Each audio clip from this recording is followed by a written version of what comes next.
Abraham का बेटा इसहाक, इसहाक का बेटा याकूब, याकूब का बेटा यूसुफ। ये वही यूसुफ था जिसे परमेश्वर सपनों में बात करता था। वो यूसुफ जो परमेश्वर के वचन के ऊपर विश्वास करने लगा, सच्चाई में, पवित्रताई में स्थिर रहकर परमेश्वर के साथ एक गहरे संबंध में चलने लगा। और यहाँ से एक ईश्वरीय यात्रा की शुरुआत हुई, एक ऐसी यात्रा जो यूसुफ को करनी थी। जब वो यात्रा शुरू हुई तो उसके अपने ही भाई ईर्ष्या से अंधे होकर उसे गुलामी में बेच देते हैं। दास्ता की बेड़ियां, झूठे आरोप, जेल की सलाखें, हर कदम पर दर्द और अपमान। फिर भी यूसुफ ने हार नहीं मानी। उसने अपने सपनों के परमेश्वर पर विश्वास बनाए रखा। यह कहानी है कैद से महल तक की, आंसुओं से विजय तक की और असंभव से संभव तक की। आइए देखते हैं यूसुफ, सपनों का राजकुमार।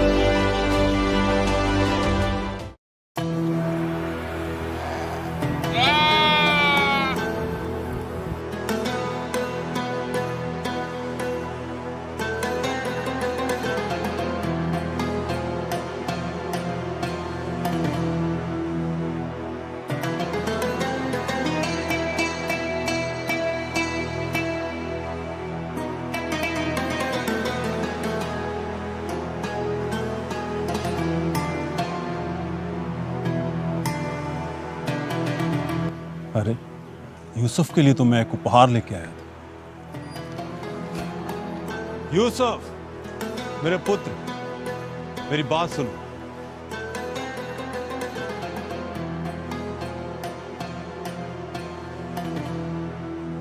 जी पिताजी। हे मेरे पुत्र, तू मेरे जीवन का आनंद है और मैं तुम्हारे लिए एक उपहार लेके आया हूं। रुको।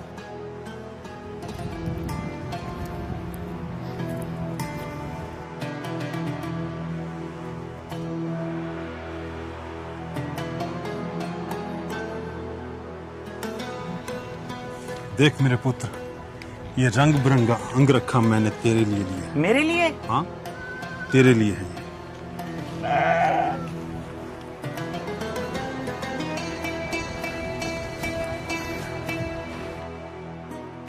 अरे वाह, ये तो बहुत सुंदर है पिताजी।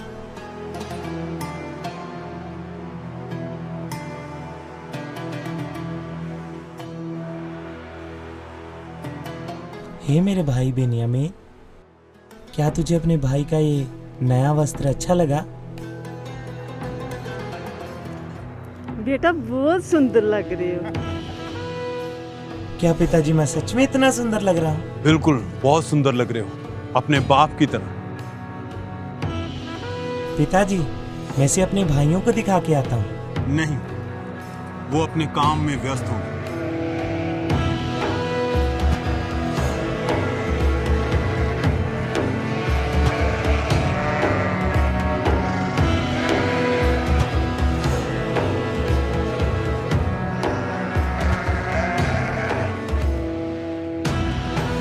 मैं थोड़े समय में वापस आ जाऊंगा पिताजी। ठीक है, सूर्य ढलने से पहले आना।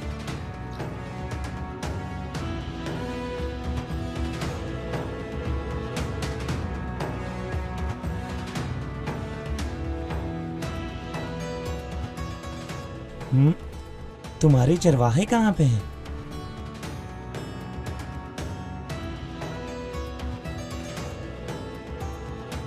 पता नहीं तुम्हारे चरवाहे कहाँ पे सो रहे होंगे। चलो चलते हैं।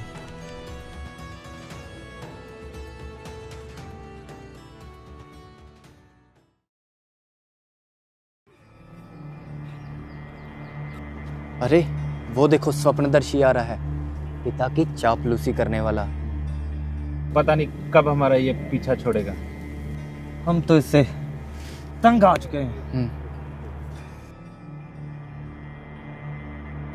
भाइयों,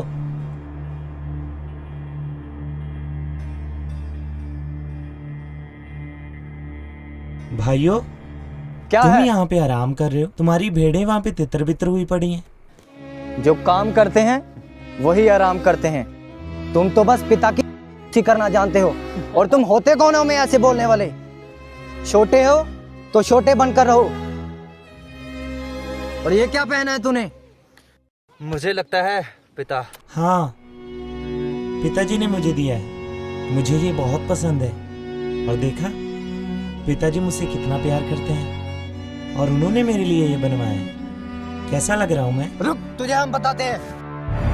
छोड़ो छोड़ो।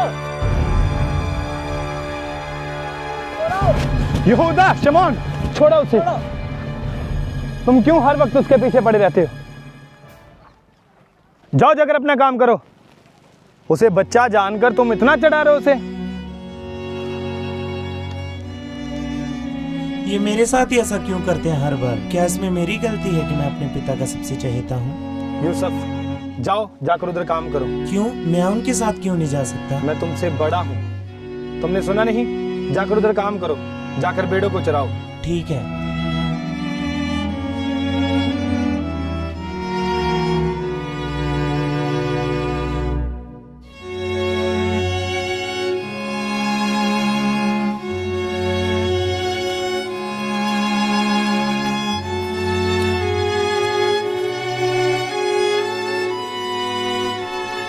मैं थोड़ी देर यहाँ पे विश्राम कर लेता हूँ।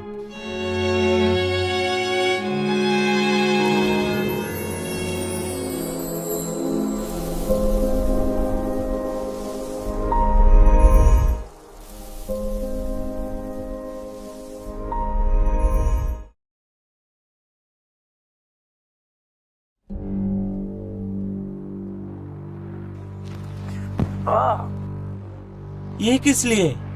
तुम काम के समय सो रहे हो। वो तो मेरी थोड़ी सी झपकी लग गई थी। थोड़ी सी झपकी? हे स्वप्नदर्शी, पिता की चापलूसी करने वाले, चल उठ और चल हमारे साथ। यहूदा, शमौन, चलो, पहले बहुत समय हो चुका है। चल हमारे साथ।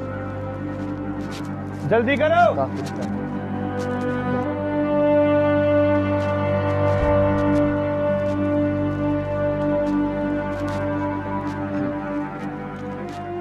तुम्हें उस पर इतनी सख्ती नहीं बरतनी चाहिए। क्यों इतना सताते हो उन्हें? वो बहुत बिगड़ चुका है। वह सबसे छोटा है। नहीं, बिन्यामीन सबसे छोटा है। और तुम सबसे बड़े हो। फिर भी पिताजी उस यूसुफ से ज्यादा प्रेम करते हैं, ना कि तुमसे। बल्कि हम सबसे भी ज्यादा। ऐसा नहीं है। चलो, वो भी बच्चा है, उसके साथ इतनी ज्यादा सख्ती नहीं करनी चाहिए। सुनो भाइयों, मुझे एक स्वप्न आया है। यूसुफ, अभी बस भी करो। शाम ढलने को हमें समय से घर लौट जाना चाहिए। लेकिन सुनो तो सही, मैंने बहुत ही अद्भुत सपना देखा। और उसमें मैं क्या देखता हूँ? हम लोग खेत में पूले बांध रहे हैं और मेरा पूला उठकर सीधा खड़ा हो गया, और तब तुम्हारे पूलों ने मेरे पूले को चारों तरफ से घेर लिया और उसे दंडवत किया। बस कर यूसुफ, ये कैसा स्वप्न देखा है तूने? हम तुझसे ज्यादा मेहनत करते हैं, और क्या तू हम पर प्रभुता करेगा? इसका कहने का मतलब है कि हम इसे दंडवत करेंगे और इसे प्रणाम करेंगे। पर जो मैंने देखा वो बिल्कुल हकीकत लग रहा था। यूसुफ, अब बस भी करो। चलो घर, और पिताजी हमारा इंतजार कर रहे हैं।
बड़ा स्वप्नदर्शी, उस दिन हमें कह रहा था कि हम तेरे आगे झुकेंगे। तू तो हमारे आगे झुक रहा है। हमें कहता था कि हम इसे दंडवत प्रणाम करेंगे। बड़ा स्वप्नदर्शी, हमें कह रहा था कि हम तेरे आगे झुकेंगे। कहता था कि हम इसे दंडवत प्रणाम करेंगे, अब ये हमें दंडवत प्रणाम कर रहा है। स्वप्नदर्शी, क्या कहता था हम झुकेंगे तेरे आगे? छोड़ो से, क्या कर रहे हो तुम? आया बड़ा पिता की करने वाला, हर वक्त हमारी शिकायतें करता रहता है और खुद कोई काम नहीं करता है। चुप करो, क्यों उसके साथ ऐसा व्यवहार करते हो? भाई है वो हमारा। क्या कर रहे हो? क्यों झगड़ रहे हो तुम लोग? ये क्या कर रहे हो? क्यों झगड़ते रहते हो तुम लोग? क्या वजह है? पिताजी, यूसुफ को एक सपना आया। एक सपना? और ये सब एक सपने की वजह से कर रहे हो? नहीं पिताजी, एक नहीं बल्कि 2 सपने। 2? मैंने स्वप्न सूरज, चंद्रमा और 11 तारे झुककर मुझे प्रणाम कर रहे हैं। देखा पिताजी, अब इसके कहने का मतलब है कि आप और हम सब भाई मिलकर इसे दंडवत प्रणाम करेंगे। ये ऐसी ही बातें बोल बोल कर हम सभी भाइयों को तंग करता है। चलो जाओ सब यहां से, अकेले में बात करूंगा यूसुफ से। यूसुफ, तुम्हारे कहने का क्या मतलब? मैं और तुम्हारे भाई तुम्हें दंडवत करेंगे? अपनी बातों को अपने हृदय में रखा कर। जाओ अब अपना काम करो।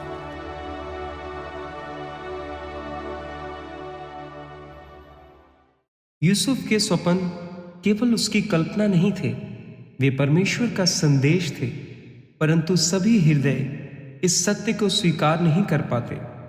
उसके भाइयों का मन ईर्ष्या से भर उठा और यहीं से शुरू हुआ एक ऐसा सफर जिसकी मंजिल वह खुद भी नहीं जानता था।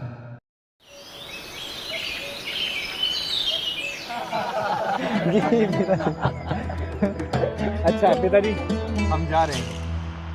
इस बार कहां जा रहे हो तुम? इस बार हम शकेम को जा रहे हैं। ठीक है, ध्यान रखना अपना और अपने भाइयों का। सब भाई मिल के रहना, ठीक है? यहोवा परमेश्वर तुम्हारा राखा है। लेकिन पिताजी, हम इस यूसुफ से तंग आ चुके हैं। क्या ये हम पर जासूस ठहरा है? और पिछली बार जब हम भेड़े चराने गए थे पिताजी, तब वो खुद सो रहा था और हमें बोल रहा था तुम अच्छा काम नहीं करते। हाँ पिताजी, हम उससे बहुत तंग आ चुके हैं।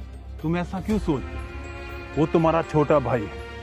हाँ, वो खुद नहीं जाता, जो मैं उसे करने को कहता हूँ वो वही करता। पर तुम चिंता मत करो, मैं तुम लोगों के काम पर खुश हूँ। और तुम लोग जाओ, अच्छे से काम करना और अपना ध्यान रखना। लेकिन पिताजी वो, मैं तुम्हें क्या कह रहा हूँ? क्या तुम्हें समझ नहीं आ रहा? क्या तुम मेरी आज्ञा का पालन नहीं करोगे? जाओ, यहोवा परमेश्वर तुम्हारा राखा है।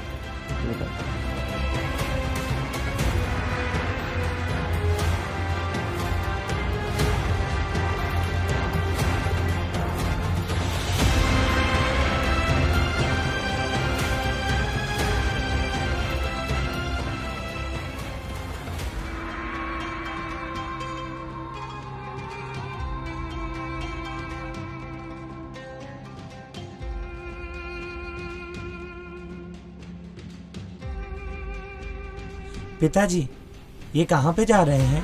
ये काम के सिलसिले में शकेम को जा रहे हैं। क्या मैं भी इनके साथ जाऊं? तुम नहीं जा रहे, तुम यहीं रुकोगे। पर पिताजी, मुझे जाना है इनके साथ। नहीं नहीं, तुम अभी छोटे हो, तुम यहीं रुकोगे। ठीक है पिताजी।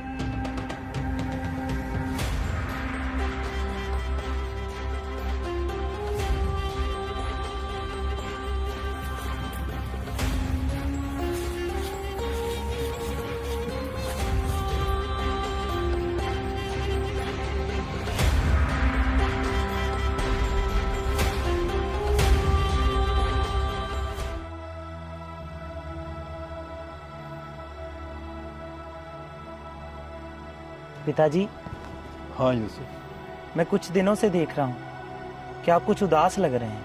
हाँ यूसुफ, मैं उदास हूँ। तेरे भाइयों को लेके मैं थोड़ा चिंतित हूँ। आप चिंता मत करें पिताजी। यूसुफ, तुम अभी बच्चे हो, तुम्हें क्या पता। जब बाप बनोगे तो फिर तुम जानोगे कि जब बच्चे बाप के पास नहीं होते हैं तो उसे कितनी फिक्र होती है। पिताजी मैं जाता हूँ ना, उनकी खबर लेकर आऊंगा। नहीं, मैं चाहता हूँ तू मेरे पास ही रहे। पर पिताजी अब मैं बड़ा हो चुका हूँ, मैं जा सकता हूँ। नहीं, मैं फिर भी चाहता हूँ तू मेरे पास ही रहे।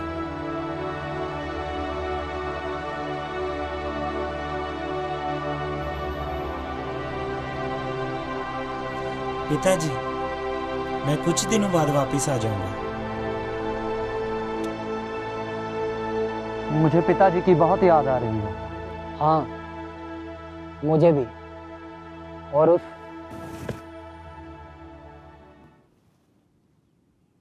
यहूदा, शिमोन, क्या अब तक तुम उसकी बात से नाराज हो?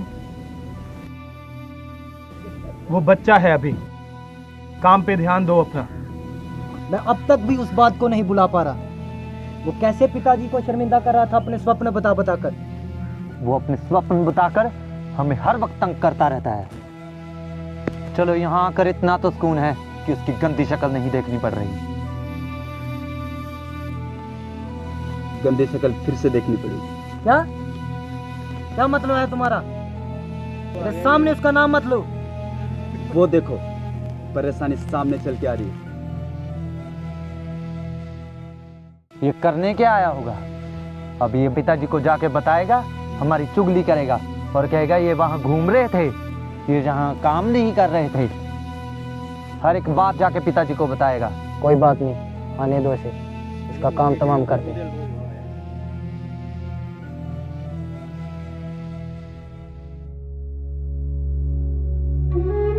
कोई बात नहीं, आने दो इसे। ये आ तो रहा है लेकिन वापस नहीं जाएगा।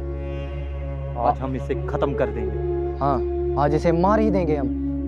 यहूदा, ये क्या तुम घटिया बातें कर रहे हो? क्या तुम यूसुफ को मारना चाहते हो? खून बहाना पाप है। ये क्या तुम उसके लिए षड्यंत्र रच रहे हो? बस कर रुबेन, ज्यादा धर्मियों जैसी बातें मत कर। आज हम इसे ऐसे नहीं जाने देंगे, मार देंगे इसे। अगर हम उसे आज मार भी देंगे तो तू भी उसे भूल जाएगा। हाँ यहूदा बिल्कुल ठीक कह रहा है। नहीं, वो हमारा भाई है, वो हमारा ही खून है, हमारे पिता का बेटा है। हम उसको मार नहीं सकते। तुम ऐसा करो,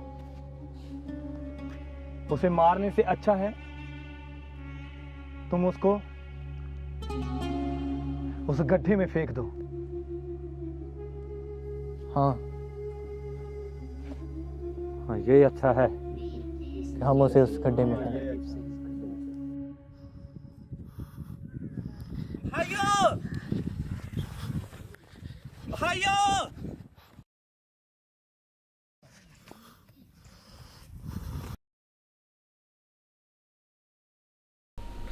तुम चिंता मत करना, मैं तुझे बचा लूंगा। ये लो।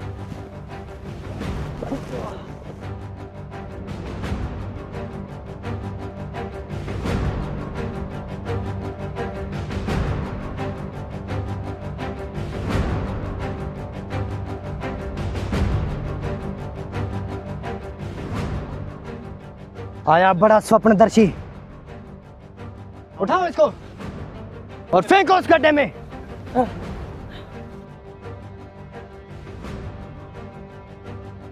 जल्दी लाओ इसे और फेंक दो इसे इस गड्ढे में।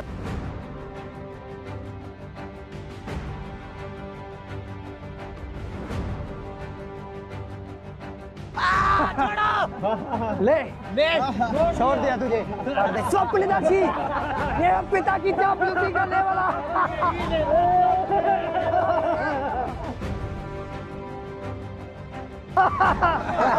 आया बड़ा स्वप्नदर्शी, हमको झुकाने वाला खुद झुक गया। कहता था हम इनसे दंडवत प्रणाम करेंगे। अब यहाँ पर स्वप्ने देख, स्वप्नदर्शी यहाँ पर लेटकर स्वप्ने देख। आया बड़ा स्वप्नदर्शी, कहता था मुझे छोड़ दो, ले छोड़ दिया मुझे बाहर निकालो। रुबे, रुबे, मुझे बाहर निकालो। मेरी गलती क्या है? तुमने मुझे गड्ढे में क्यों डाल दिया? मुझे बाहर निकालो।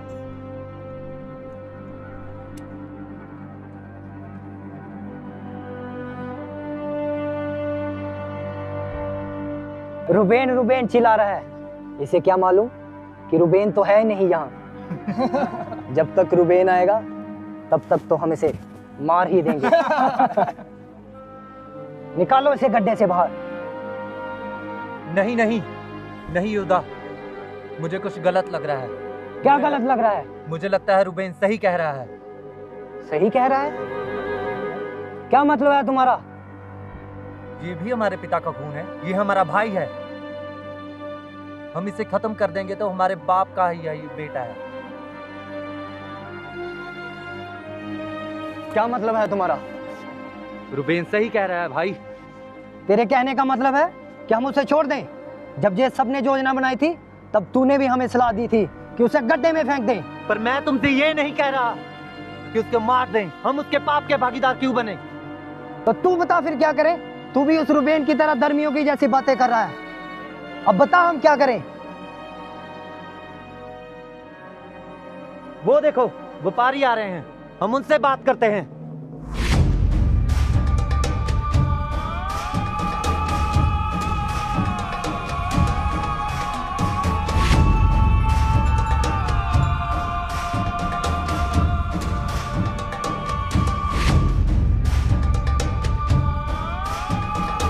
यहूदा, शिमोन, रुबेन, मुझे बाहर निकालो। मुझे बाहर निकालो।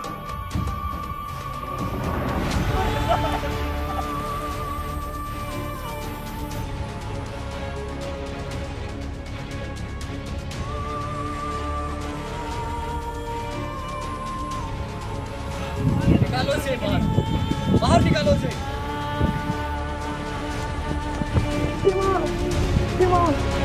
पकड़ो से।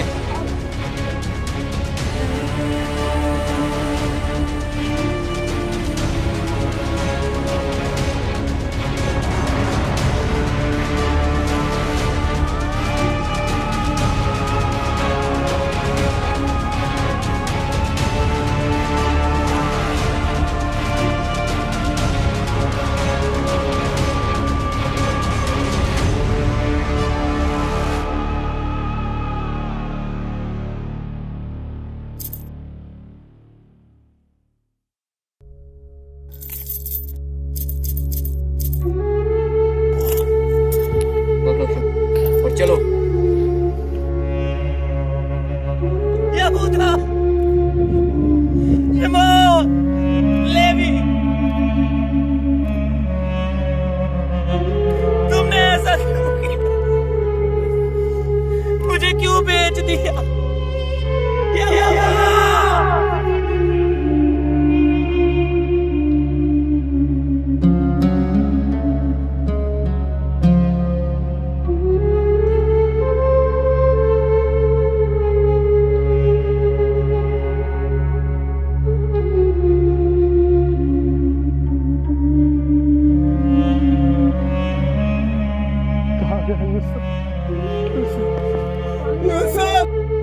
यूसुफ, यूसुफ, यूसुफ, यूसुफ मेरे भाई। ओ यूसुफ, कहाँ गया यूसुफ? ओ यूसुफ,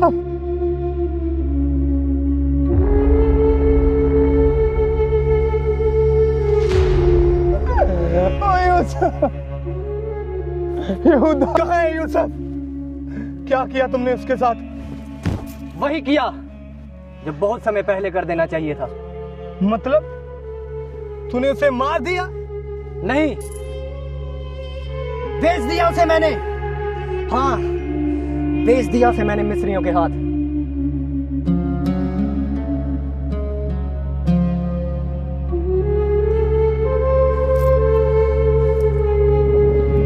और ये लो अपना हिस्सा और अपना मुंह बंद रखना।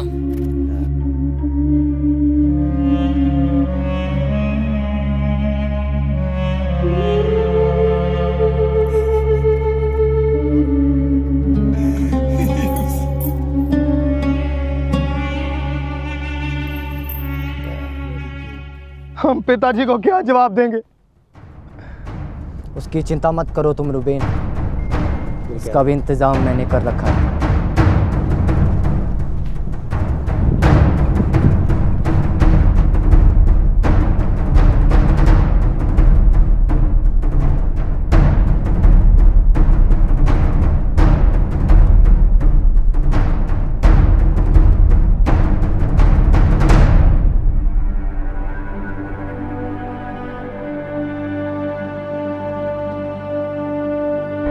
ये आपके पुत्र का है? हाँ, ये तो यूसुफ का है। ये मुझे जंगल में झाड़ियों में फंसा हुआ मिला। क्या? जी, ये मुझे जंगल में मिला, झाड़ियों में फंसा हुआ। मुझे तो लगता है किसी जंगली जानवर ने उसे मार दिया होगा। नहीं, क्या यूसुफ नहीं रहा? हे मेरे बेटे यूसुफ, यूसुफ, मेरा बेटा, मेरे बेटे यूसुफ, यूसुफ, ऐसा नहीं हो सकता है।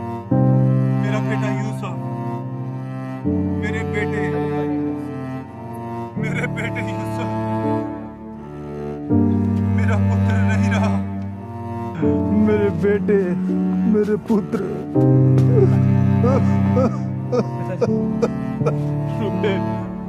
यहूदा, यूसुफ,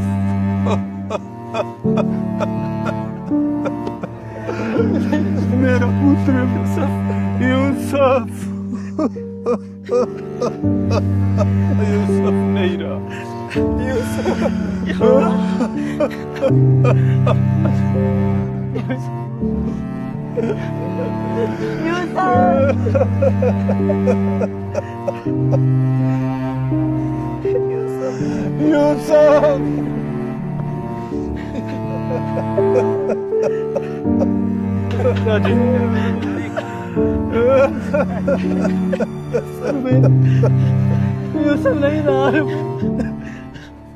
जिस भाई का हाथ थामकर उन्होंने बचपन बिताया, उसी भाई को उन्होंने अनजान कारवां के हवाले कर दिया।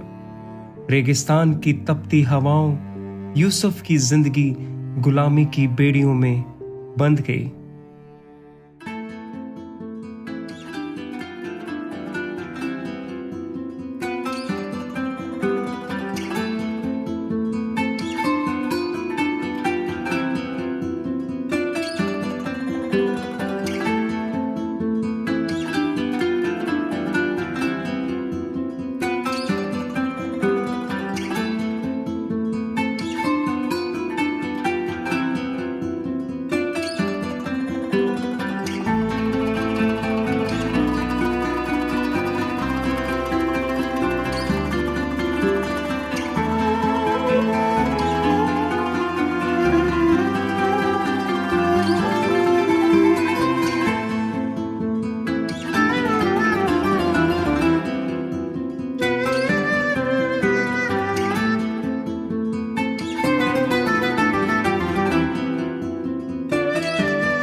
हजूर, आपने कहा था कि हमें काम करने के लिए नए गुलामों की जरूरत है। ये देखिए गुलाम।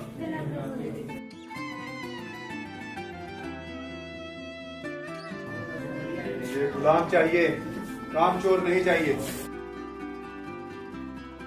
आइए हुजूर, मेरे पास गुलाम है और इब्री हैं। आइए। आओ देखते हैं।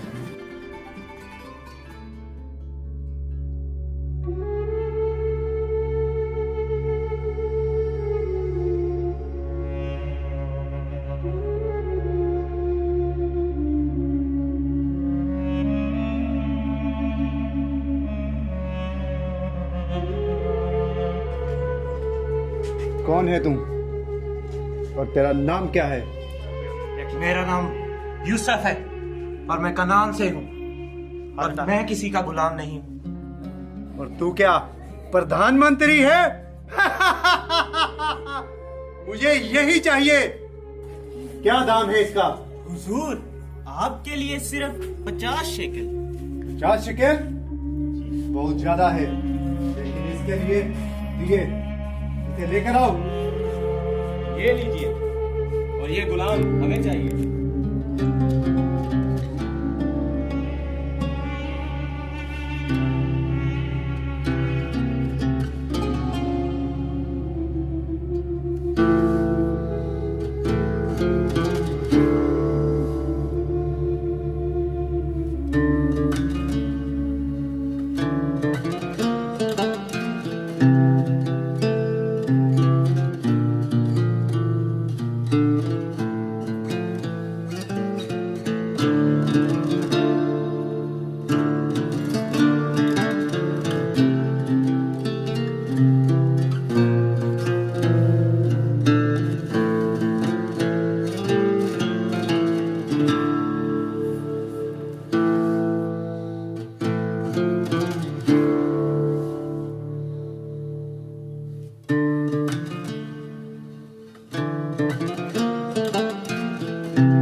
सोने जैसी जमीन पे खड़े हैं हम, पर तुम लोगों में जरा सी भी बुद्धि नहीं है काम करने की। पर मालिक, हम तो दिल लगाकर काम कर रहे हैं। पर मैं तुम्हारे काम से संतुष्ट नहीं हूं।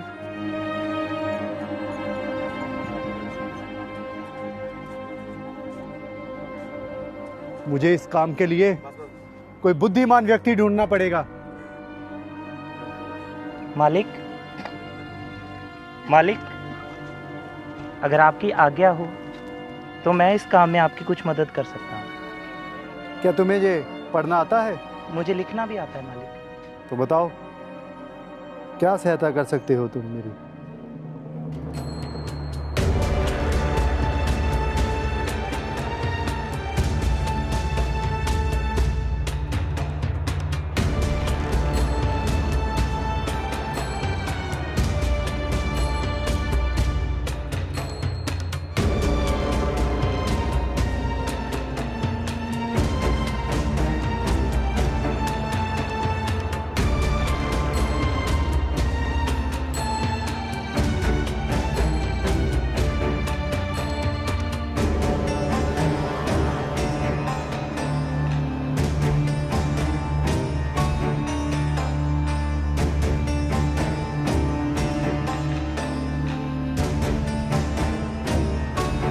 मैंने कल उस गुलाम यूसुफ को काम करते देखा। उसे लिखना आता है। उसका व्यवहार भी अच्छा है। मुझे लगता है कि वह धार्मिक भी है। मैं चाहता हूँ कि मैं सारे घर के ऊपर और अपने सारे कामकाज के ऊपर उसे अधिकारी ठहराऊं। जाओ और यूसुफ को तैयार कर लेकर आओ। जाओ।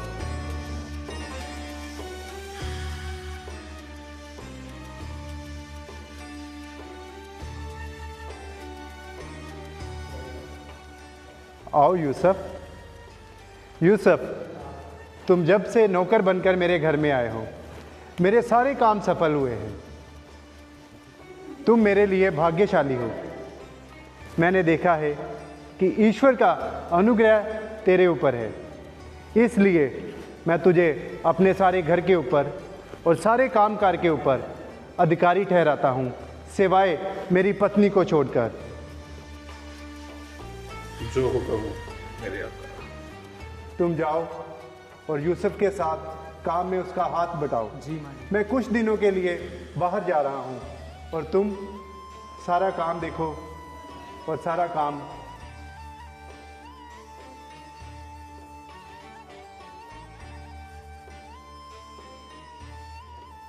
अरे अरे सीधे हो जाओ, सीधे हो जाओ, मालकिन आ रही है। मालकिन की जय हो, मालकिन की जय हो।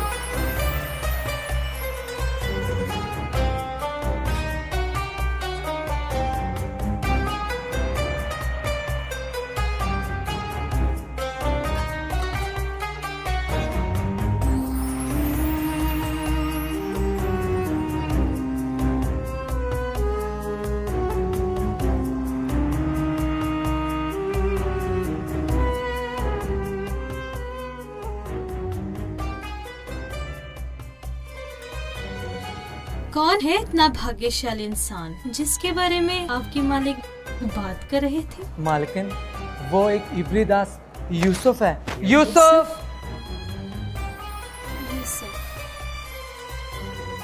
ठीक है, सुनो, तुम जाओ। अच्छा, तो तुम हो यूसुफ? जी मालकिन। इसलिए मेरे स्वामी ने तुम्हें सारा अधिकार दिया है। सुना है तुम बहुत बुद्धिमान हो, तो जब जब मैं तुम्हें बुलाऊं तो चले आना।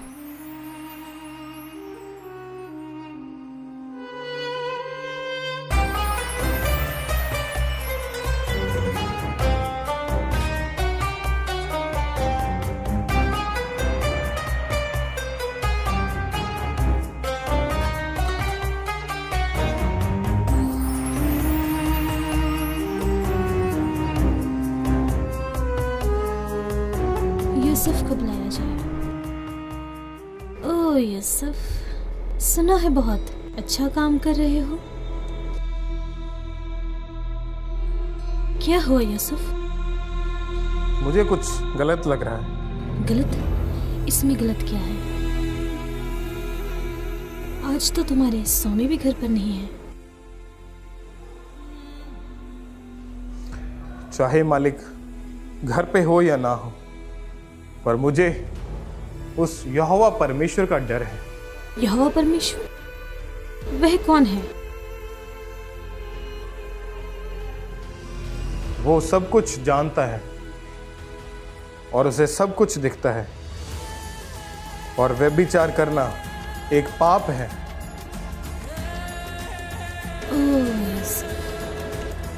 मालकिन छोड़ो मुझे, ये क्या कर रहे हो?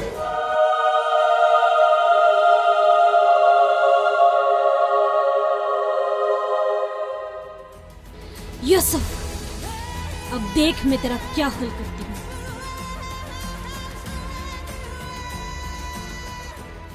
मैं इतनी खूबसूरत हूँ और इस साधारण से गुलाम ने मुझे ठुकरा दिया। जिस परमेश्वर का ये डर रखता है, अब वह भी इसे बचा ना सकेगा। आने दो मेरे स्वामी को आज। सारा इल्जाम इसके ऊपर डालकर इसे कारावास में डलवा दूंगी। अभी ये यूसुफ मुझसे बच ना पाएगा। स्वामी, क्या हो गया? आपको विदास यूसुफ, जिसे अपने सारे घर पर अधिकार दिया है। क्या किया उसने? उसने मेरे साथ। नहीं, यूसुफ ऐसा कुछ नहीं कर सकता। क्या आपको मुझसे ज्यादा उस पर विश्वास है? क्या अब आपको मुझसे ज्यादा उस दास पर विश्वास है? यूसुफ! पकड़ो उसे और उसे पकड़ के जेल में डाल दो। तुम घबराओ मत, ये जो उसने किया है इसकी सजा उसे जरूर मिलेगी। उसे पकड़कर बंदी गृह में डाल दो। जो उसने तेरे साथ किया है उसका प्रतिफल उसे भुगतना पड़ेगा, दंड मिलेगा उसे।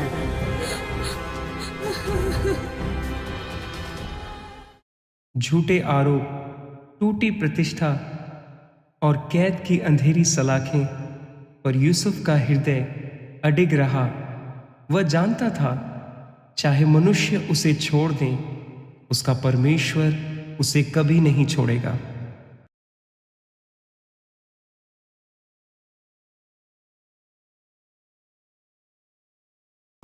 यूसुफ सुन, तुझे पता है आज तेरे साथ जहां दो और कैदी आ रहे हैं, उनमें से एक राजा फिरौन का पिलाने हार और एक पकाने हार है। पर उनका दोष क्या है? उनका दोष यही है कि उन्होंने राजा फिरौन को दुखी किया है, और यही दोष उनके लिए काफी है। यूसुफ, मुझे पता है तू जहां काफी देर से रह रहा है, और तेरा यहां रहना मेरे लिए आशीष का कारण है, और मैं चाहता हूं तू जहां पे रहकर मेरे सब कामकाज की और मेरे कैदियों की देखरेख कर।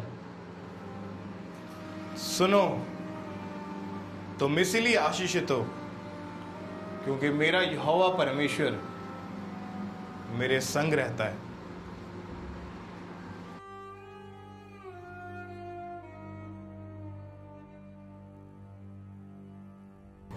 फेंको इन दोनों को अंदर।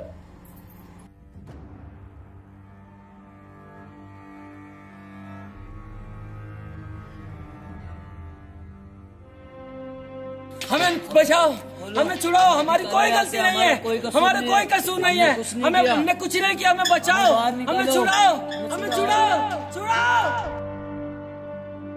कल रात को मैंने बहुत ही अजीब प्रकार का स्वप्न देखा, जिसे देखने के बाद मैं बहुत चिंतित हूँ।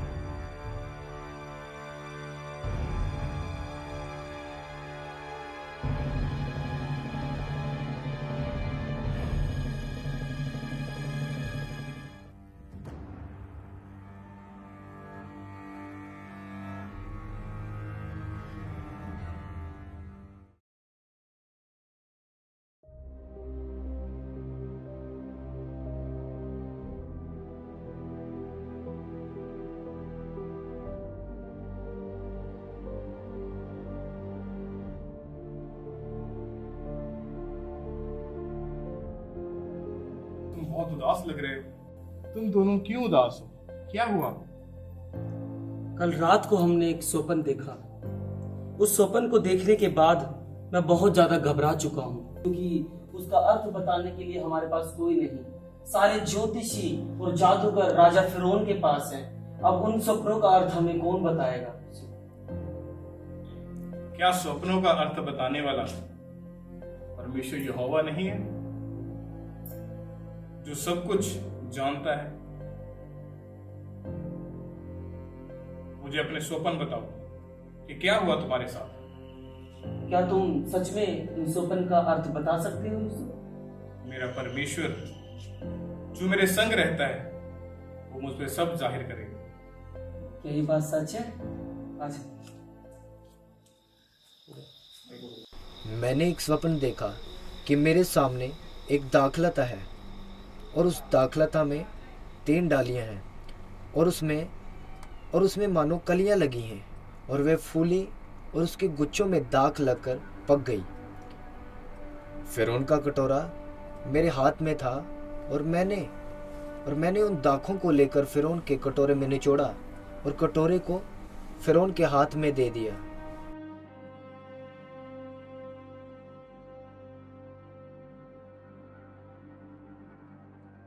तीन डालियों का मतलब है 3 दिन। अब से 3 दिन के भीतर राजा फिरौन तुझे फिर से तेरे पद पर नियुक्त करेगा, और पहले के समान तू फिर से उसका कटोरा उसके हाथ में दिया करेगा। मेरी एक बात याद रखना, जब तू अपने पद पर दोबारा से नियुक्त कर दिया जाए तो राजा से मेरी चर्चा करना, क्योंकि मैं एक इब्री पुरुष हूं और धोखे से मुझे बेचा गया, और अब भी मैं बिना किसी कसूर के इस जेल में बंद हूं। जब राजा तुझे ये अच्छी खुशखबरी दे तो मेरी चर्चा राजा फिरौन से करना। मैंने भी एक स्वप्न देखा। क्या देखा तुमने? मैंने देखा कि मेरे सिर पर 3 टोकरियां हैं, उन सफेद रोटी की 3 टोकरियां हैं, और राजा फिरौन के लिए उस टोकरी में सब पकी पकाई वस्तुएं रखी हुई हैं। और मैं आगे देखता हूं कि सबसे ऊपर की टोकरी में से पक्षी आकर के उसको खा रहे हैं। और इस स्वप्न के बाद मैं बहुत ज्यादा डर गया। ये क्या है? 3 टोकरियां मतलब 3 दिन। ये सच में मैं भी इसके समान उसी पद पर आ जाऊंगा? नहीं, इन 3 दिनों के भीतर राजा फिरौन तेरा सिर कटवाकर तेरी लोथ को वृक्ष के ऊपर टंगवा देगा और पक्षी तेरी लोथ को नोच नोच कर खा जाएंगे। नहीं, ये सही नहीं है। तुम कोई ज्योतिषी नहीं हो सकता।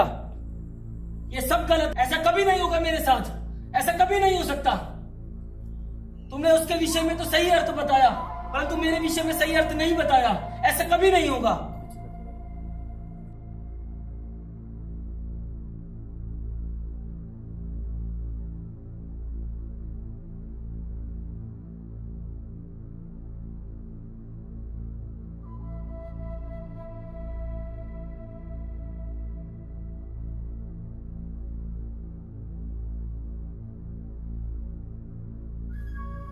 क्यों भाई परेशान हो इतना? क्या हो गया है?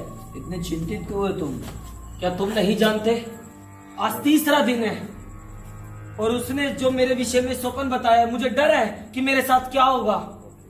और मुझे बहुत डर लग रहा है क्योंकि आज 3रा दिन है। कहीं उसका कहा हुआ सच ना हो जाए। ज्यादा चिंतित मत हो, शांत हो जा, परेशान ना हो, कुछ नहीं होगा। तुम्हें क्या फिक्र है? उसने तेरे विषय में तो सही स्वप्न का अर्थ बताया, परंतु मेरे विषय में उसने सही नहीं बताया। तो मुझे डर लग रहा है कि मेरे साथ क्या होगा। कुछ नहीं होगा, शांत रहे, कुछ नहीं होगा, चिंता ना कर। तुम चुप रहो।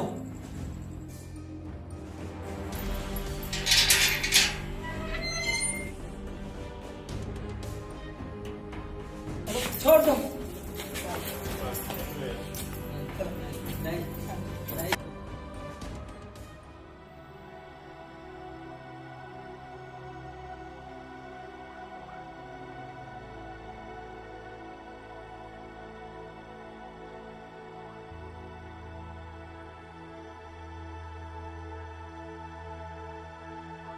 मेरा परमेश्वर मेरे संग है।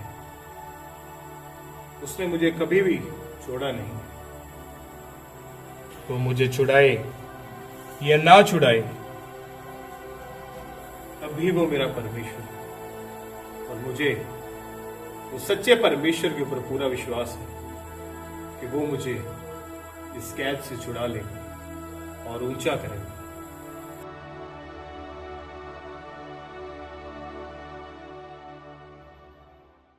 कैद खाने की दीवारें यूसुफ को बांध नहीं सकीं, क्योंकि परमेश्वर की योजना कैद से कहीं बड़ी थी। स्वप्नों का अर्थ बताने के वरदान ने महल के द्वार उसके लिए खोल दिए।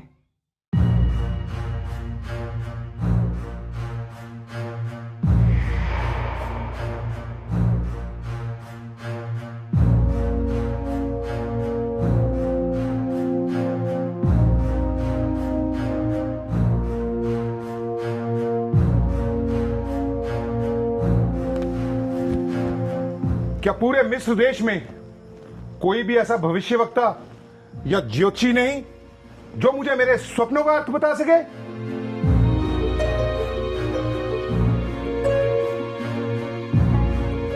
मुझे तो यह समझ नहीं आती कि मैंने तुम लोगों को रखा ही क्यों है। मुझे लगता है कि मैं मूर्खों के बीच में घिर गया हूं। तुम सब के सब मूर्ख हो। क्या पूरे मिस्र देश में तुम्हें कोई ऐसा एक भी मनुष्य नहीं जानता जो मेरे व्याकुल मन को शांत कर सके? क्या मैंने निकम्मों की फौज भर्ती कर रखी है?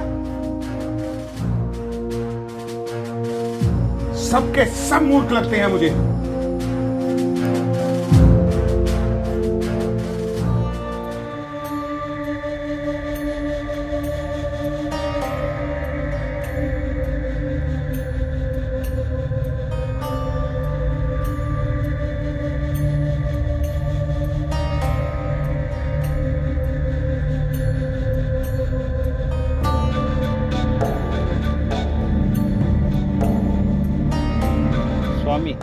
आपके दास का अपराध क्षमा हो तो मैं। तुम क्या कर सकते हो इस विषय में? यदि हमारे देश के इतने बड़े बड़े भविष्यवक्ता और ज्योतिषी कुछ ना कर सके तो तुम मेरी सहायता क्या करोगे? स्वामी, जब 2 वर्ष पहले मैं कारावास में था तो वहां एक व्यक्ति था जिसने मुझे मेरे स्वप्न का उत्तर दिया था। सुना तुम लोगों ने कुछ? मुझे वो व्यक्ति इसी समय मेरे दरबार में चाहिए।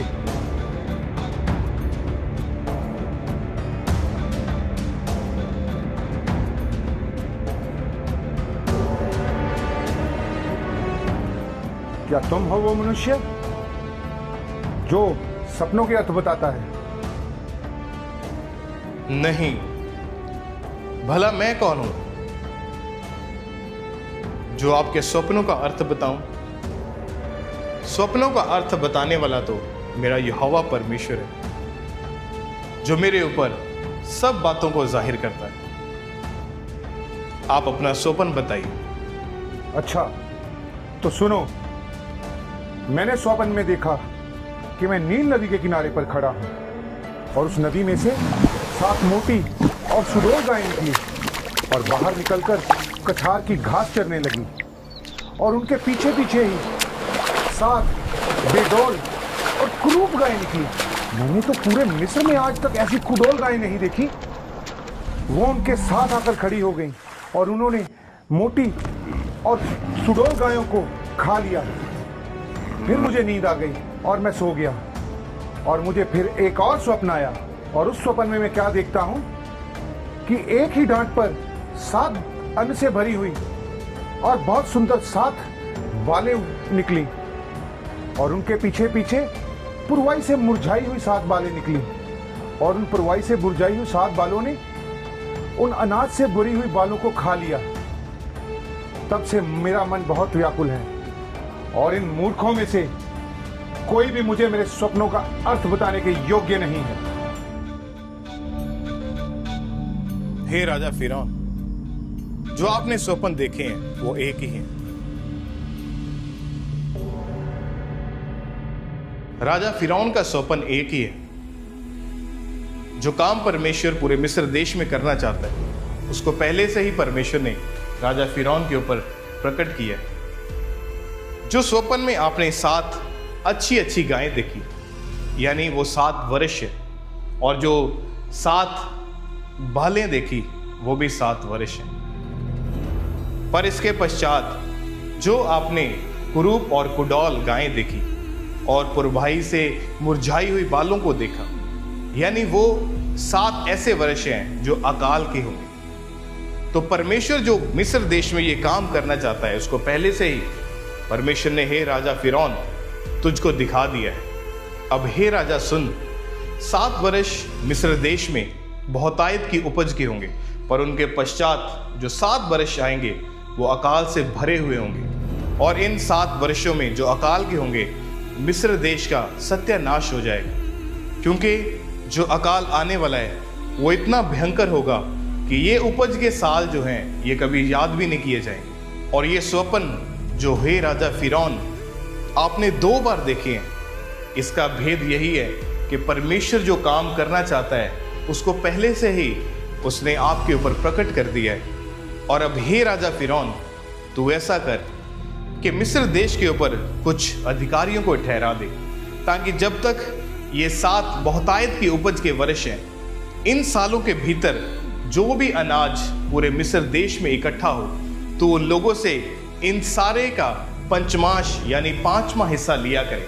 और इन 7 वर्षों के भीतर जो भी अनाज इकट्ठा हो उनको नगर नगर के भंडारों में, जहां पर भोजन वस्तु इकट्ठा की जाती है, वहां पर रखा जाए, ताकि जब आने वाले समय में 7 वर्ष जो अकाल के आएंगे उनमें हे राजा इसी अनाज को बांटकर तू अपने देश को सुरक्षित बचा सके।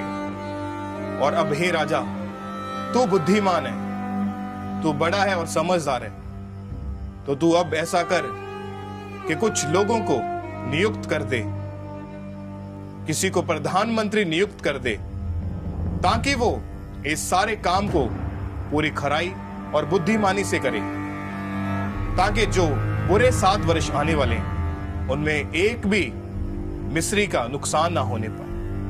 और हे राजा, तू सबकी निगाह में और ऊंचा हो जाएगा। तुम्हें जो परमेश्वर ने इतना ज्ञान दिया है कि तुम्हारे तुल्य कोई भी समझदार नहीं, इसलिए आज से मैं तुझे मिस्र देश के ऊपर प्रधानमंत्री ठहराता हूं। केवल राजगद्दी के विषय में मैं तुझसे ऊंचा ठहरूंगा और मेरी सारी प्रजा तेरी आज्ञा माना करेगी। यूसुफ, अपना हाथ आगे बढ़ाओ।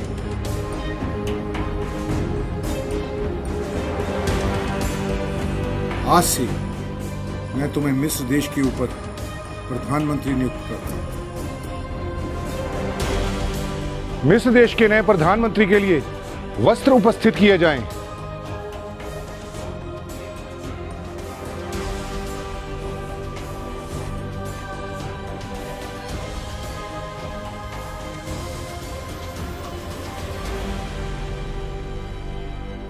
यूसुफ, ये तुम पर बहुत अच्छा लगेगा।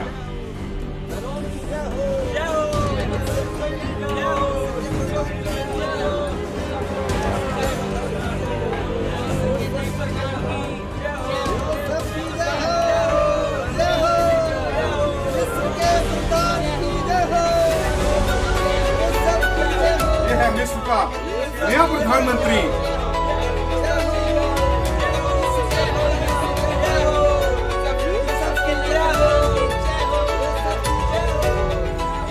मेरे परमेश्वर, मैं आपका धन्यवाद करता हूँ कि आपने मुझे कभी छोड़ा नहीं। जब मेरे अपने भाइयों ने मुझे गड्ढे में फेंका और मुझे बेच डाला, तभी तूने मुझे छोड़ा नहीं। जब मैं बेचा गया और एक दास की तरह मुझसे काम करवाया गया, तब भी तूने मुझे नहीं छोड़ा। जब मैं जेल खाने में बंद था और कोई मेरी सुनने वाला नहीं था, वहां पर भी तूने मुझे एक उच्च अधिकारी बनाया। और आज तूने मेरी शर्मिंदगी को जड़ से खत्म करके मुझे पूरे मिस्र देश के ऊपर प्रधानमंत्री ठहराया। परमेश्वर, मैं ये वायदा करता हूं कि मैं सारी उम्र आपकी सेवा करूंगा और इसी तरह से आपके साथ वफादार बना रहूंगा। मेरा विश्वास है आप हमेशा मेरे साथ हैं। जिन्होंने मेरे साथ बुराई की, मैं उन्हें क्षमा करता हूं। जिन्होंने मेरे साथ धोखा किया, मैं दिल की गहराइयों से उन्हें माफ करता हूं। जिन्होंने मुझ पर जुर्म किए, उन्हें मैं क्षमा करता हूं,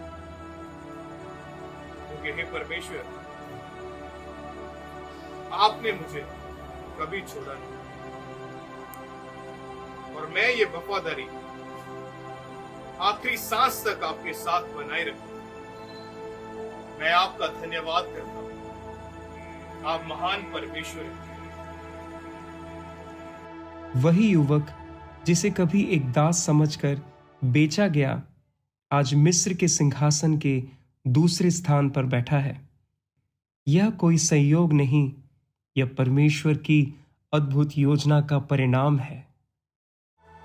बेटो, मैंने सुना है मिस्र में अनाज बिक रहा है और हम यहाँ पर एक दूसरे की ओर देख रहे हैं। अगर ऐसे ही बैठे रहेंगे तो निश्चय ही मर जाएंगे। हाँ पिताजी, आपने सही सुना। मिस्र के गोदाम भरे हुए हैं। फिर देर किस बात की? तुम लोग जाओ, अनाज को खरीद कर लाओ ताकि हम उसे खाएं और जीवित रहें। लेकिन पिताजी, मिस्र तो बहुत दूर है, रास्ता लंबा और खतरनाक भी है।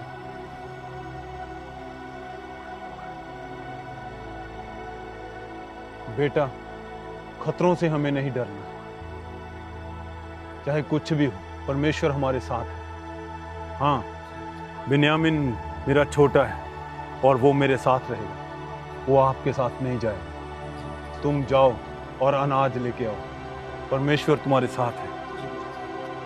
जैसा आप कहते हैं पिताजी, हम वैसा ही करेंगे। हम मिस्र जाएंगे और बिन्यामीन आप ही के साथ रहेंगे। ठीक है, अब तुम जाओ और मिस्र से अनाज खरीद कर लाओ और लौटते समय रास्ते में सावधान रहना। जी।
मिट्टी के बर्तन।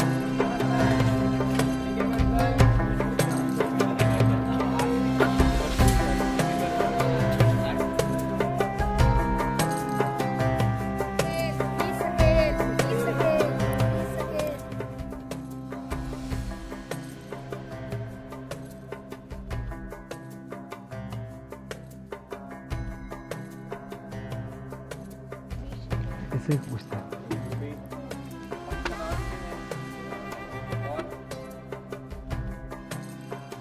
अरे ये कौन आ रहे हैं? इनकी शक्लें तो कुछ जानी पहचानी सी लग रही हैं। हम कनान से आए हैं और हमने आपके अनाज के विषय में सुना है। ये तो मेरे भाई हैं और हम सब इसे खरीदना चाहते हैं। रुको, हमारे स्वामी आ रहे हैं।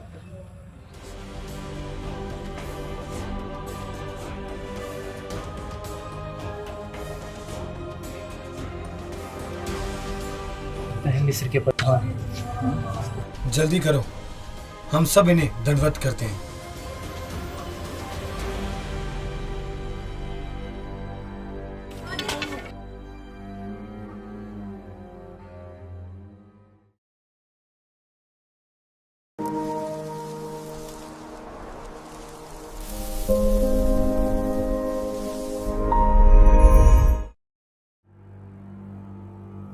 तुम कौन हो और कहां से आए हो? स्वामी, हम चरवाहे हैं और कनान देश से आए हैं और हम यहाँ पर अनाज खरीदने के लिए आए हैं। तुम सब जासूस हो। क्षमा करें प्रभु, क्या कहा आपने? मुझे पता है तुम सब यहाँ जासूसी करने के लिए आए हो ताकि मिस्र देश के ऊपर हमला कर सको। स्वामी, हम तेरे दास मिस्र में सिर्फ भोजन वस्तु इकट्ठा करने आए ताकि हम इस भयंकर अकाल में बच सके और अपने परिवारों को बचा सके। और स्वामी, हम तेरे दास हैं, कोई जासूस नहीं। तुम सब झूठ बोल रहे हो। मेरे प्रभु, हम याकूब के 12 पुत्र हैं। सबसे छोटा वो घर है अपने पिता के पास और एक वो मर चुका है।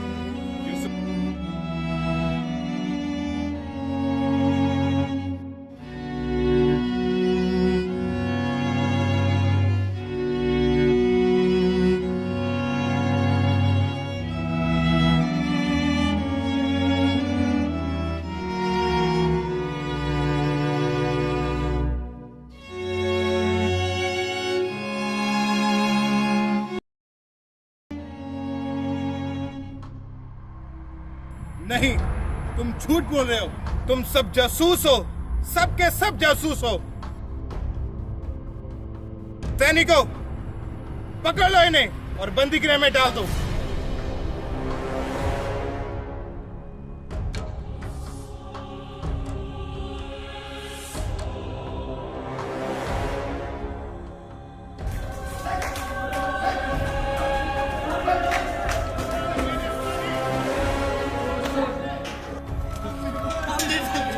हमें बाहर निकालो, हमें छोड़ दो, हम निर्दोष हैं, हम जासूस नहीं हैं, प्रभु हमें छोड़ दे, हम निर्दोष हैं, हमें छोड़ दे, हम कोई जासूस नहीं है, हम पे दया करें, स्वामी हमें छोड़ दे, हम निर्दोष हैं, स्वामी हमें क्षमा करें, हम पर दया कर प्रभु, हम निर्दोष हैं।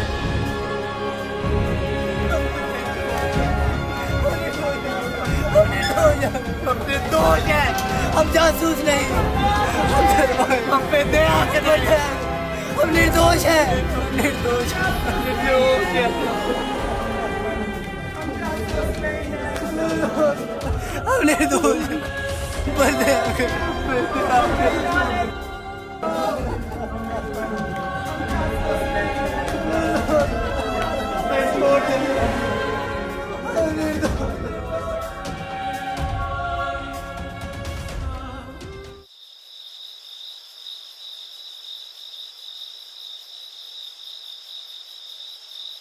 लगता है कोई आ रहा है।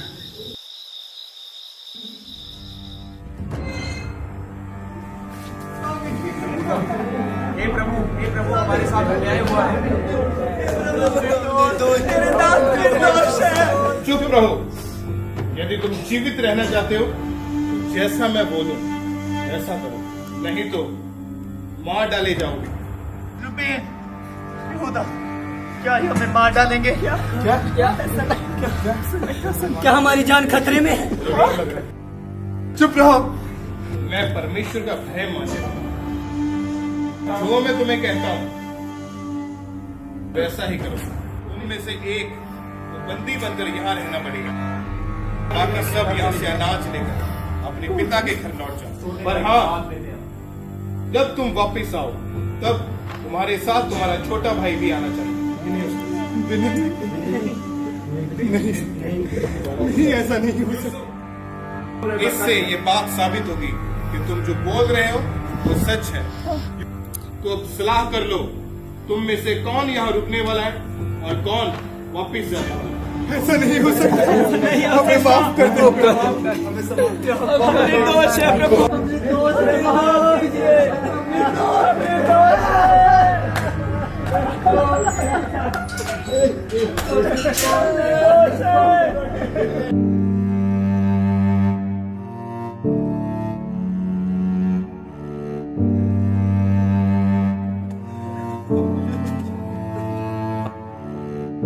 और इसलिए कि हमने अपने भाई यूसुफ के साथ गलत किया। चुप करो तुम, मैं ये सब नहीं सुन सकता। तुम्हें ये सब कुछ सुनना पड़ेगा। यहूदा, क्या मैंने तुम्हें नहीं कहा था कि अपने भाई के विरुद्ध पाप ना कर? और क्या मैंने नहीं कहा था कि अपने भाई का लहू मत बहाओ? लेकिन नहीं यहूदा, तूने मेरी एक नहीं सुनी। मेरी ओर देखो यहूदा और जवाब दो। यहूदा, अब परमेश्वर यूसुफ के खून का बदला हमसे ले रहा है, हम सबसे।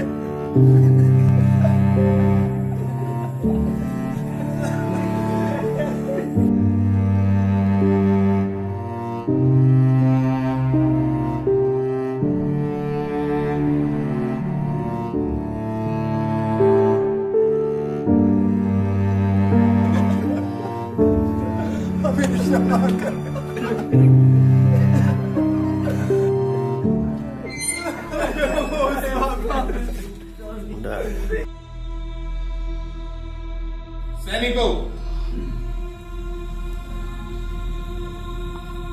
इसे पकड़ लो, यहीं कैद में रखो। मुझे छोड़ दो, मुझे छोड़ दो। चलो तुम निकलो, निकलो जल्दी से, अपनी भोजन वस्तु उठाओ, निकलो यहाँ। निकलो यहाँ छोड़ दो मुझे निकलो निकलो छोड़ दो रुबेन यहूदा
भाई इन्हें चारा खिलाते हैं।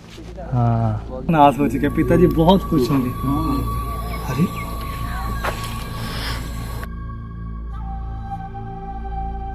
ये सिक्के कहाँ से आए? यहूदा देखो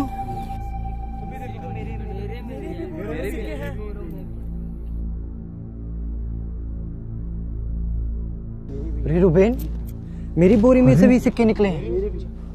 तुम्हारे भी? तुम्हारे? हाँ हमारी सभी की बोरियों में से सिक्के निकले हैं।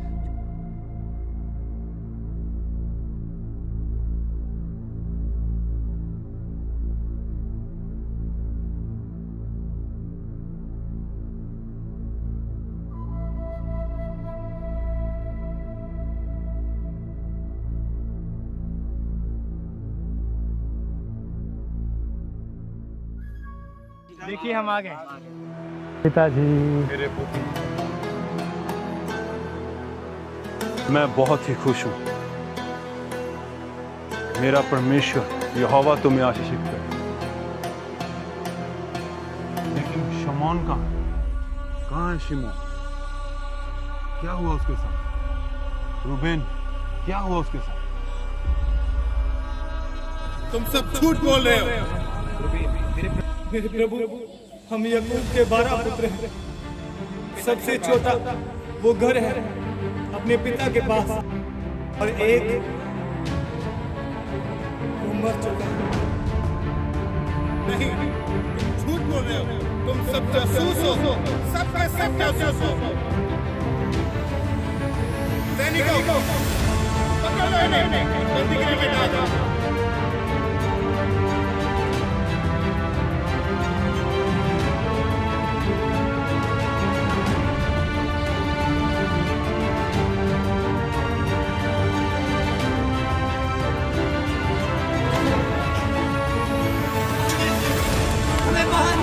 हमें छोड़ दो, हम निर्दोष हैं, हम जासूस नहीं हैं, प्रभु हमें छोड़ दे, हम निर्दोष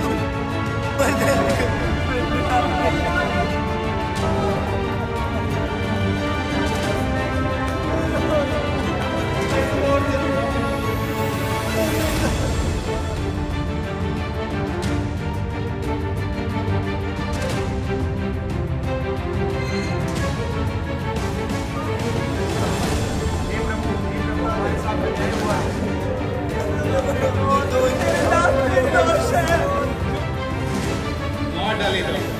उनमें से एक बंदी बनकर यहाँ रहना पड़ेगा। पर हाँ, जब तुम वापस आओ तब तुम्हारे साथ तुम्हारा छोटा भाई भी आना चाहिए। इससे ये बात साबित होगी कि तुम जो बोल रहे हो वो सच है।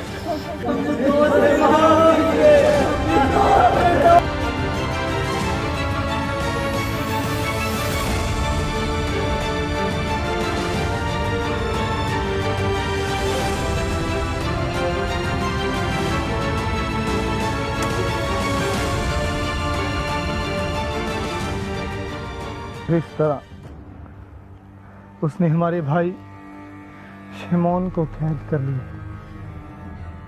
और हमें ये ढेर सारा अनाज देकर यहाँ भेज दिया। और उसके बाद जब हमारे दिल उस घटना से भरे हुए थे, तो जब हमने अपने गधों के ऊपर जो थैले रखे थे उनको देखा, तो उनमें वही सिक्के पड़े थे जो हमने अनाज के लिए उनको दिए थे।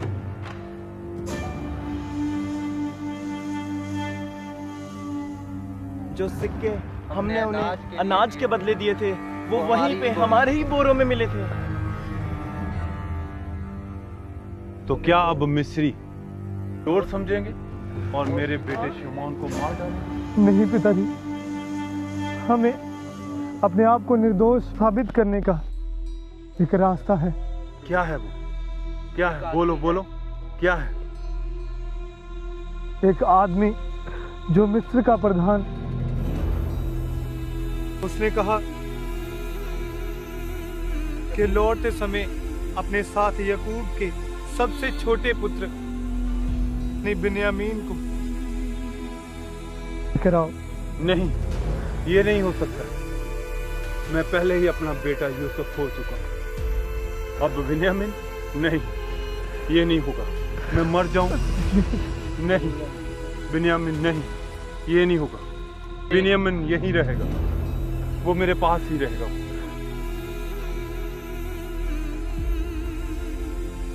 लेकिन पिताजी, उसने कहा कि वो तब तक शिमोन को नहीं छोड़ेगा जब तक हमारा सबसे छोटा भाई यानी बिन्यामीन हमारे साथ मिस्र में नहीं जाता।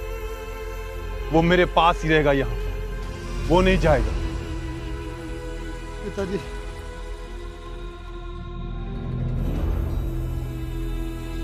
कि मैं बिन्यामीन और अपने सब भाइयों को जीवित वापस लेके आऊंगा। कृपया आप मेरा विश्वास करें और बिन्यामीन को मेरे साथ जाने दें। ठीक है, मैं विश्वास करता हूं कि मैं तुम सबको दोबारा फिर से देखूं। बिन्यामीन, बिन्यामीन,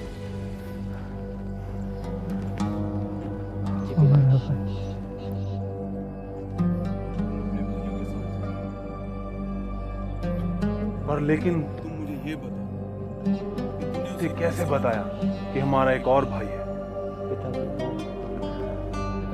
पिताजी, उसने हमें अपनी बातों में इतना उलझा लिया था कि हमें कुछ समझ नहीं आया। लेकिन हमने तो सिर्फ उसकी बातों का उत्तर दिया था। पता नहीं कैसे हम उसकी बातों में आ गए। पिताजी,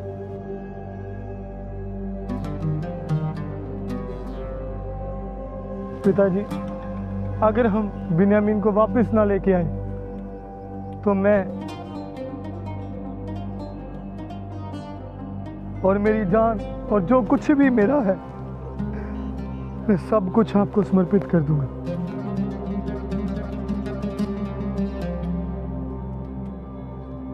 ठीक है मेरे पुत्र, तूने प्रधान जी के लिए तोहफे तो ले लिए हैं ना? जी पिताजी। अगर ये परमेश्वर की इच्छा है और वो मेरे प्रिय पुत्र को भी लेना चाहता है तो मैं इसे स्वीकार करूंगा। जाओ बिन्यामीन, तुम अपने भाइयों के साथ जाओ। परमेश्वर तुम्हें आशीषित करे।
इतनी बड़ी इमारतें, ऐसी तो मैंने पहले कभी नहीं देखी।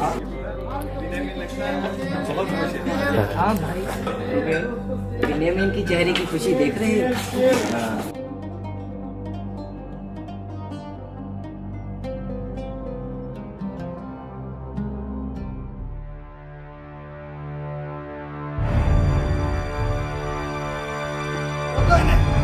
लेके चलो इनको मेरे साथ।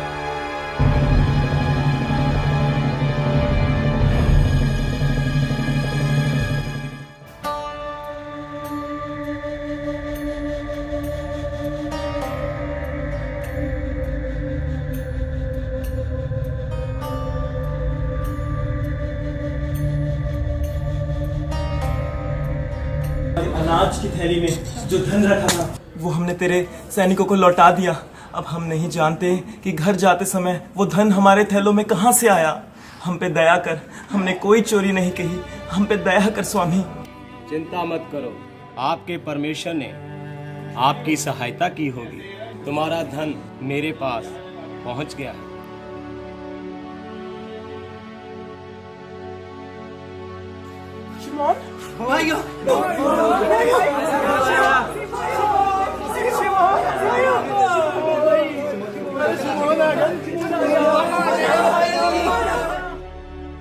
आओ, मैं तुम्हें अपने स्वामी के घर लेके चलता हूँ।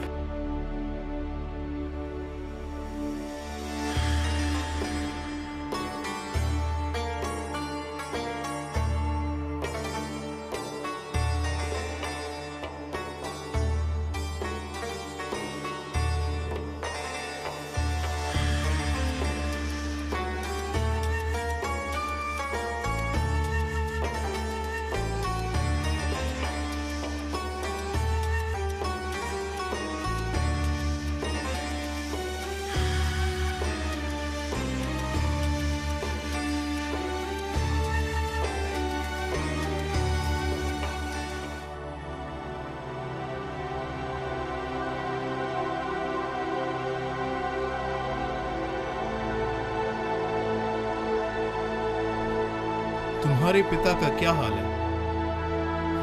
स्वामी, आपके दास हमारे पिता वो जिंदा है और बिल्कुल ठीक है।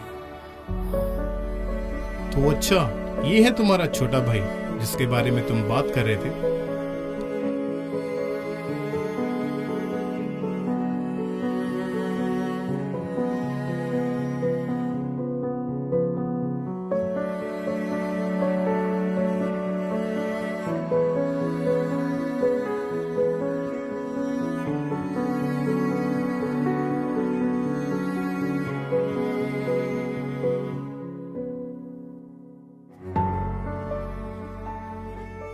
बिन्यामीन, वो तुम्हें क्या कह रहे थे? क्या भाई? मेरे छोटे भाई बिन्यामीन, मैं तुमसे बहुत बहुत प्यार करता हूं। मैंने ये कभी नहीं सोचा था कि मैं कभी दोबारा अपने भाइयों से इस तरह मिलूंगा।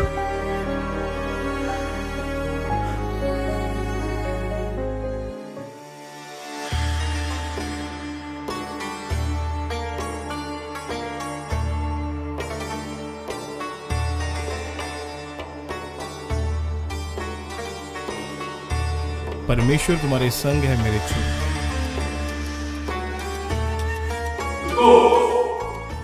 तुम यहाँ पर नहीं, इन सबको अंदर लाओ और इन्हें खाना दो। और तुम वहां नहीं, यहाँ पर आकर बैठो। और तुम सबसे छोटे हो ना, तुम वहां पर जाकर बैठो।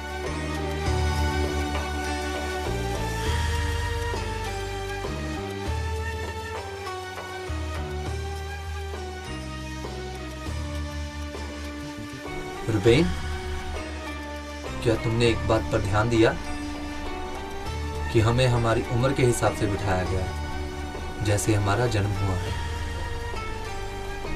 ठीक है, छोड़ो।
कितना अच्छा था और वह कितने दयालु हैं।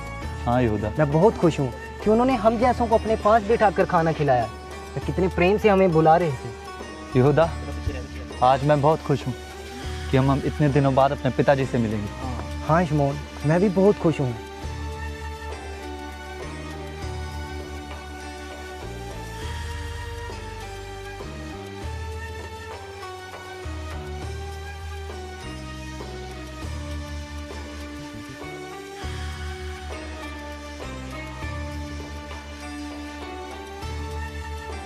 ये क्या है? ये किसने चुराया? और ये किसके थैले से निकला है? ये तुम सभी चोर हो। थैला तो मेरा है, लेकिन मैंने इसे नहीं चुराया। हम भला ऐसा क्यों करेंगे? आपको कोई गलत फहमी हुई? क्या है? ये कहाँ से आया? पकड़ लो सिपाहियों सबको।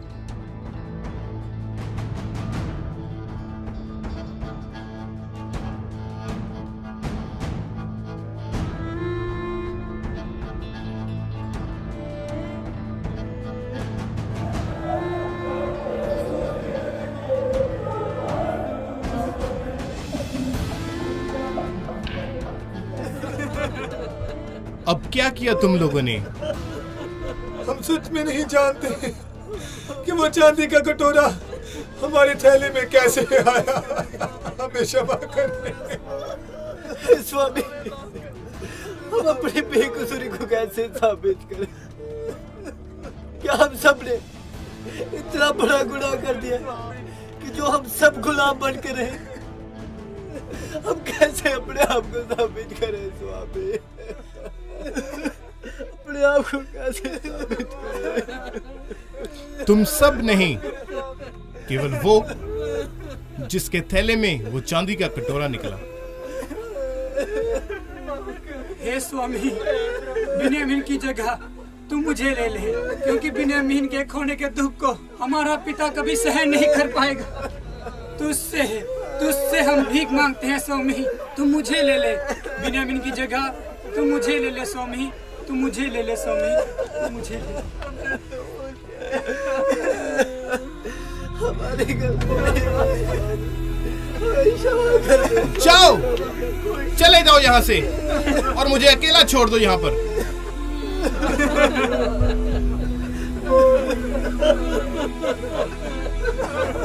मैं तुम्हारा भाई यूसुफ हूँ।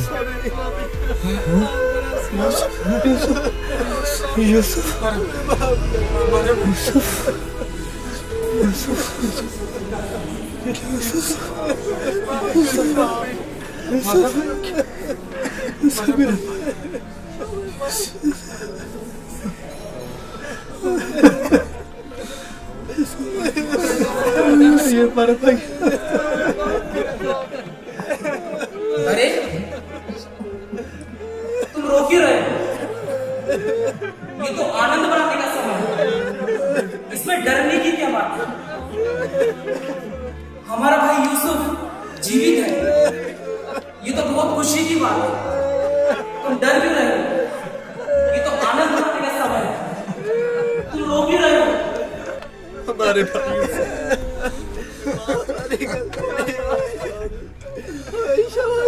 हे परमेश्वर, हम पे दया कर।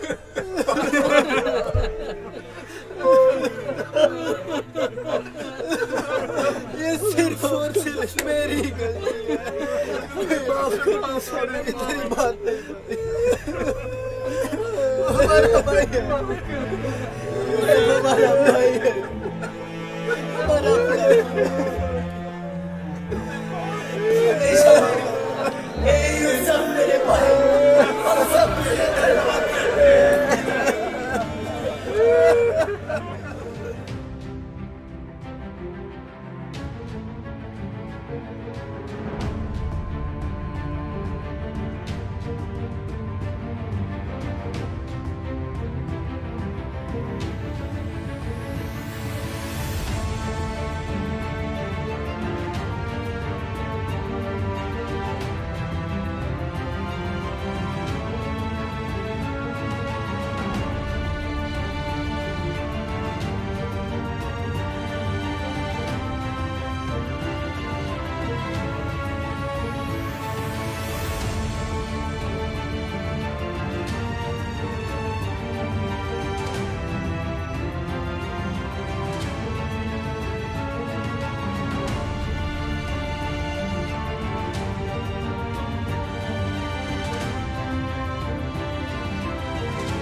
यहूदा,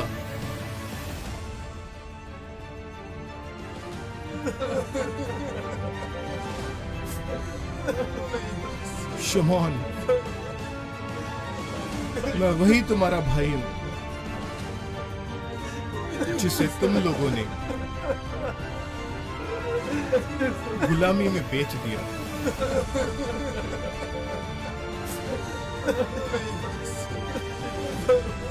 पर अब मत रो, क्योंकि मेरा जो दुख था उसको मेरे परमेश्वर ने आनंद में बदल दिया है।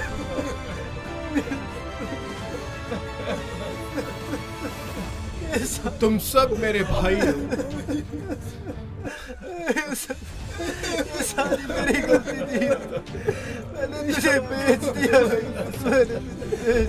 मुझे क्षमा कर, मुझे क्षमा कर, मेरी गलती थी, क्षमा कर, माफ कर। परमेश्वर ने मेरे सारे दुख को आनंद में बदल दिया है। अब सुनो, पिछले 2 वर्षों से यहाँ पर अकाल चल रहा है और ऐसा ही आगे 5 साल फिर होगा। यहाँ पर ना तो कुछ बोया जाएगा और ना ही कुछ काटा जाएगा, पर मेरी वफादारी को देखकर परमेश्वर ने मुझे इस काबिल बनाया है कि मैं लोगों की जिंदगियों को बचाने के लिए एक बड़ा काम कर सकूं। परमेश्वर ने मुझे ऊंची पदवी दी है। तुम सब मेरे भाई हो, मैं तुम सब से प्रेम करता हूं।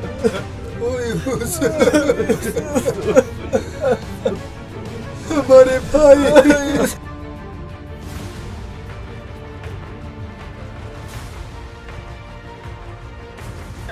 पिताजी, पिताजी, शमौन, बिन्यामीन, तुम सब कुशल से हो? पिताजी, आपके लिए एक और बहुत बड़ी खबर है। क्या? मिशन में सब कुछ ठीक ठाक है? जी पिताजी। जी, आपका बेटा, हम सबका भाई, अब यूसुफ भी जीवित है। हाँ पिताजी, यूसुफ जीवित है और वो मिस्र का प्रधान बन चुका है। पिताजी, पिताजी, यूसुफ जीवित है। हम सभी ने उसे अपने गले से लगाया और अब वह चाहता है कि आप भी हमारे साथ चले और इस अकाल के दिन में हम सब जीवित रह सके। हाँ पिताजी। क्या मेरा बेटा यूसुफ जीवित? जी पिताजी, हमारा भाई यूसुफ जीवित। चलो, मैं उसे मिलना चाहता हूँ। जल्दी चलो।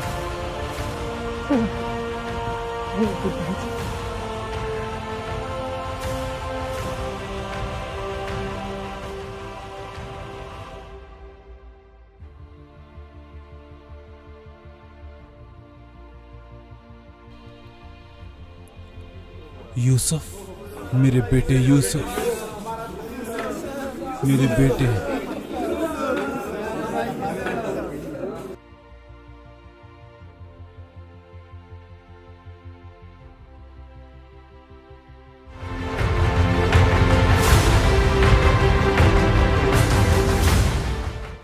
यूसुफ बहुत बुद्धिमान पुरुष है और उसके समान मुझे तो पूरे मिस्र में कोई और बुद्धिमान नजर नहीं आता, और परमेश्वर का आत्मा भी उसके संग रहता है।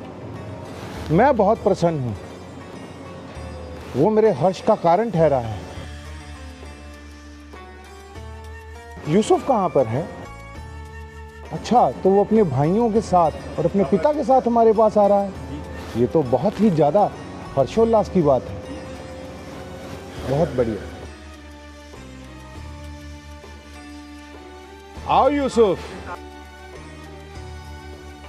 मैं तुम्हारी ही प्रतीक्षा कर रहा था।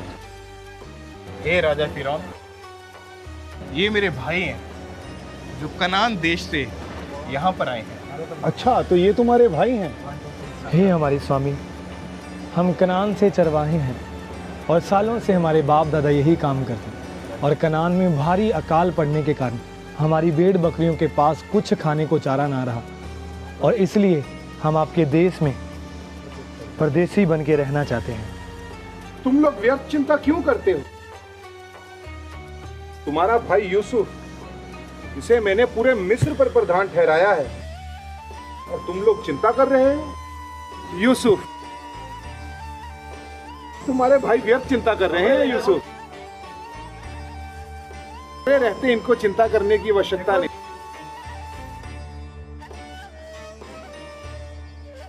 राजा फिरौन, ये मेरे पिताजी हैं और मेरे सारे भाई यहाँ आ चुके हैं। धन्य हैं आप जो आपको यूसुफ जैसा पुत्र प्राप्त हुआ। हे राजन, मेरा परमेश्वर तुझे आशीषित कर। इसके जैसा बुद्धिमान मैंने पूरे मिस्र में कोई नहीं देखा, और इसकी बुद्धिमत्ता के कारण ही आज हमारे मिस्र में किसी वस्तु की कोई भी कमी नहीं है। दूर दूर से लोग मिस्र में अन्न लेने के लिए आ रहे हैं। ये सारा इसी के कारण संभव हुआ है। ये अति बुद्धिमान है। आप बहुत धन्य पुरुष हो कि आपको यूसुफ जैसा पुत्र प्राप्त हुआ। हे राजा फिरौन, मेरा परमेश्वर तुझे आशीषित कर और तेरा राज्य सदा इसी तरह स्थिर रहे। हर अच्छी नेमत तेरे राज्य में हो। तेरे राज्य में रहने वाले लोग, तेरी प्रजा सदा आनंदित रहे। आपके मुंह से ये शब्द सुनकर आज मैं और मेरा पूरा राज्य धन्य हो गए। धन्य हो यूसुफ, जो तुम्हें इनके जैसे पिता मिले। यूसुफ, अपने भाइयों और अपने पिता से कहो, पूरा मिस्र देश तुम्हारे सामने है। इसके सबसे उत्तम भाग में अपने पिता और अपने भाइयों को रहने के लिए स्थान दो। ये हमारे बीच में ही रहा करेंगे। और यदि तुम अपने भाइयों में से किसी को बुद्धिमान जानो तो उसे मेरे पशुओं पर प्रधान ठहरा दो। वो हमारे पशुओं की देखभाल किया करेंगे। क्योंकि ये सब बातें इसलिए पूरी हुई, परमेश्वर के साथ वफादारी के साथ चलना आज मुझे इस ऊंचाई पर ले आया है। एक समय था जब सबने मुझे छोड़ दिया था, लेकिन मेरा परमेश्वर जिसकी मैं आराधना करता हूँ, आज उसने मुझे ऊंचा किया है। मेरी वफादारी के कारण उसने मेरे परिवार को बचाया है, इस पूरे मिस्र देश को बचाया है। हे राजा, तू सदा जीवित रहे।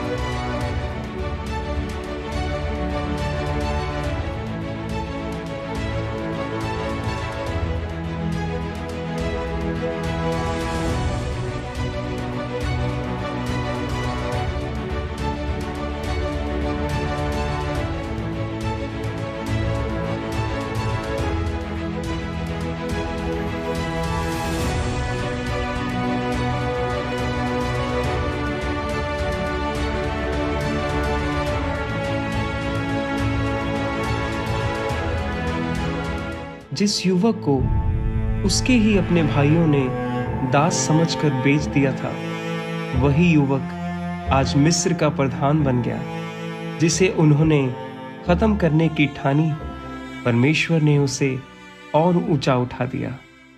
वर्षों की पीड़ा, विश्वासघात और आंसू, सब कुछ एक उद्देश्य के लिए था, ताकि यूसुफ उस समय पर खड़ा हो जब अकाल पूरे देश को निगल रहा था और अपने ही भाइयों को, अपने ही परिवार को मृत्यु से वो बचा सके। यूसुफ ने प्रतिशोध नहीं चुना, उसने क्षमा को चुना। उसने अपने अतीत को नहीं, परमेश्वर की योजना को देखा। और यही योजना हमें सिखाती है, चाहे अंधकार कितना भी गहरा क्यों ना हो, यदि हम परमेश्वर के प्रति विश्वास से योग्य रहें तो उसकी ज्योति अवश्य चमकती है। यूसुफ की कहानी यहीं समाप्त होती है, पर विश्वास और क्षमा की यह विरासत सदा जीवित रहेगी।